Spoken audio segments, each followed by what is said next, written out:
विद्यार्थियों नमस्कार, मैं एनके यादव अपने online platform NK exam pass पर आप सभी विद्यार्थियों का हार्दिक स्वागत और अभिनंदन करता हूं।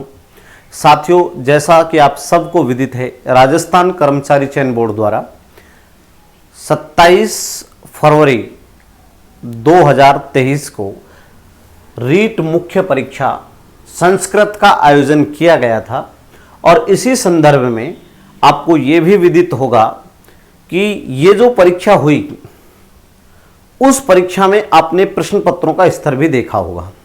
जहां तक संस्कृत की बात है तो अभी संस्कृत का थोड़ा विश्लेषण कर लेते हैं। संस्कृत के प्रश्न पत्र पर हमने जब सर्वे कराया तो थोड़ा सा हमें अलग महसूस हुआ और इस सर्वे के अकॉर्डिंग अगर हम देखें तो इस संस्कृत का जो कट ऑफ मार्क्स है उसमें आप देखिए यहां पर तृतीय श्रेणी अध्यापक भर्ती परीक्षा रीट की जो बात की गई है, रीट संस्कृत मेंस में, यहां पर एक बात तो क्लियर हो जाती है कि यहां जीके का स्तर अपेक्षाकृत कठिन कह सकता हूं मैं, अपेक्षाकृत कह रहा हूं मैं, अपेक्षाकृत कठिन, जबकि संस्कृत बहुत सरल थी, यानी संस्कृत सरल थी। जीके का थोड़ा सा, क्योंकि जैसे योजना वगैरह पूछी गई थी वहां से राजस्थान सरकार की विभिन्न योजनाएं, तो इसमें थोड़ा सा डाइवर्जन जरूर था। बच्चों को ऐसा लग रहा होगा कि संस्कृत में बहुत ज्यादा डाइवर्जन देखने को मिलेगा, ऐसा नहीं है। सब्जेक्ट में लगभग सब बच्चे लगभग बराबर थे। जीके यहां पर मेरिटेंस तय कर रही थी कि कौन बच्चा सिलेक्शन की कैटेगरी में है। अब इसका कट ऑफ मार्क्स देख लेते हैं। जनरल में अगर आपके 108 से 113 क्वेश्चन सही हैं, अर्थात 216 से 226 ये आपके कट ऑफ मार्क्स हैं, कट ऑफ मार्क्स।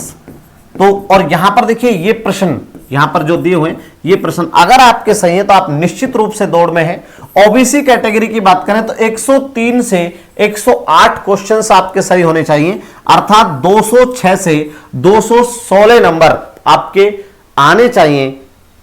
देखिए मुझे लगता है कि इससे कम तो सिलेक्शन का कोई सवाल पैदा होता नहीं है, अर्थात हम ये कह सकते हैं, देखिए 2 प्लस माइनस हो सकता है, वो एक अलग इशू है, लेकिन लगभग मेरिट यही रहेगी, ऐसा हमारे सर्वे के अकॉर्डिंग हम लोग बता रहे हैं। जनरल ईडब्ल्यूएस की बात करें तो 100 से 105 अर्थात 200 से 210 का है। एससी की बात करें तो एससी में 97 से 102 क्वेश्चन अर्थात 194 से 204 मार्क्स आपके आने चाहिए। एसटी की बात करें तो 95 से 100 अर्थात 190 से 200 मार्क्स, और एमबीसी की बात करें तो 98 से 103 अर्थात 196 से 206 मार्क्स आपके आने चाहिए। अगर आपके इतने मार्क्स आ रहे हैं तो घबराइए मत, निश्चित रूप से आप दौड़ में हैं और इंतजार करिए परिणाम का।